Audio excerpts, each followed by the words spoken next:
સ્વાગત છે તમારા બધાનું આપણા કિચનમાં. આજે આપણે બનાવશું ફરાળી સાબુદાણા બટેટાની ખીચડી. તો એના માટે મેં સાબુદાણા લીધેલા છે. તો સાબુદાણાને આપણે સારી રીતે પહેલાં ધોઈ લેશું. સાબુદાણા આપણા સારી રીતે ધોવાઈ ગયા છે. તો હવે પાણી એમાં બહુ એડ નથી કરવાનું, થોડું એવું જ આમ છટકોર મારવાનું છે. આપણે છૂટા છૂટા જ રાખવાના છે સાબુદાણા.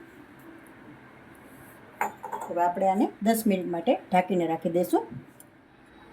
સાબુદાણા આપણે જોઈ લઈશું.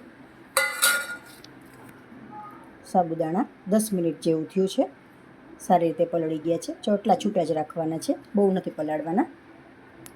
આમ જુઓ તો એકદમ મેશ થાય એવા છે, સારી રીતે પલળી ગયા છે. હવે આપણે બધું બટેટું ને ટમેટુંને આપણે કટ કરી લઈશું.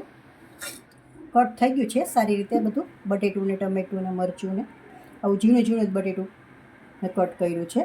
હવે આપણે વઘાર મારી લઈશું. વઘાર માટે આપણે 2 ચમચી જેટલું તેલ લીધેલું છે. તેલને આપણે સારી રીતે થવા દઈશું.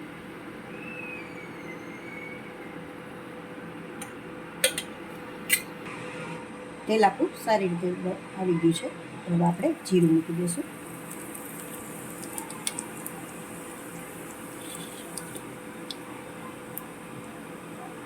હિંગ એડ કરી દઈશું.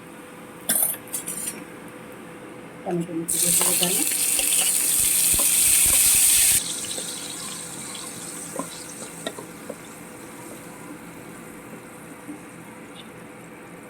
મરચાં એડ કરી દઈશું.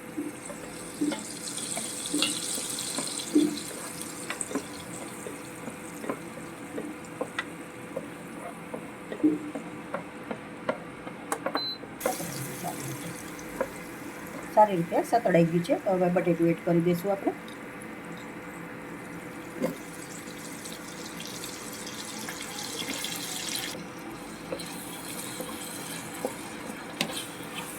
આપણે મસાલા કરી લઈશું.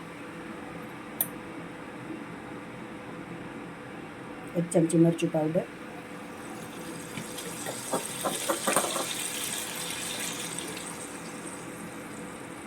1/2 ચમચી નિમક, 1/2 ચમચી ખાંડ,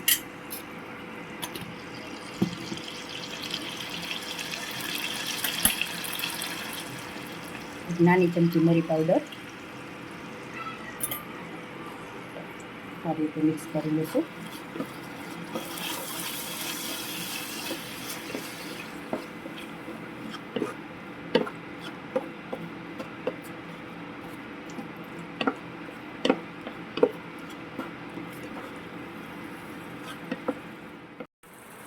આદું આપણે એડ કરી દઈશું ખમણીને.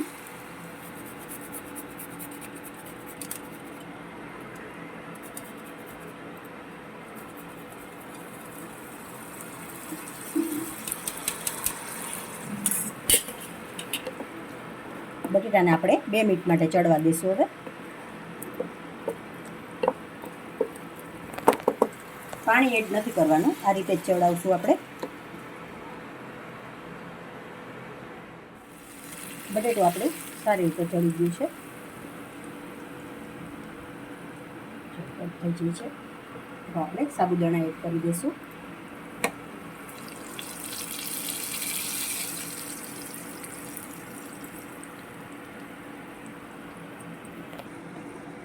મિક્સ કરી લઈશું સારી રીતે.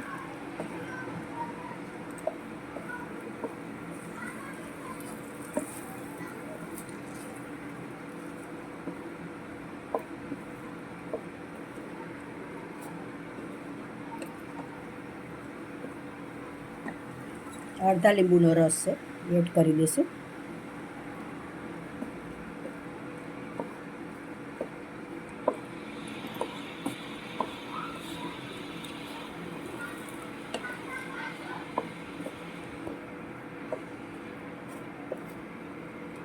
બે મિનિટ માટે આમને ચડવા દઈશું સાબુદાણાને. સારી રીતે મિક્સ થઈ જાય અને ટેસ્ટ પણ બેસી જાય મસાલાનો. તૈયાર છે આપણા સાબુદાણા બટેટાની ખીચડી. હવે આપણે સર્વ કરી લઈશું.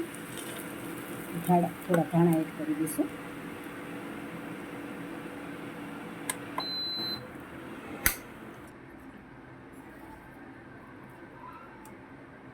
સર્વ કરી લેશું આપણે.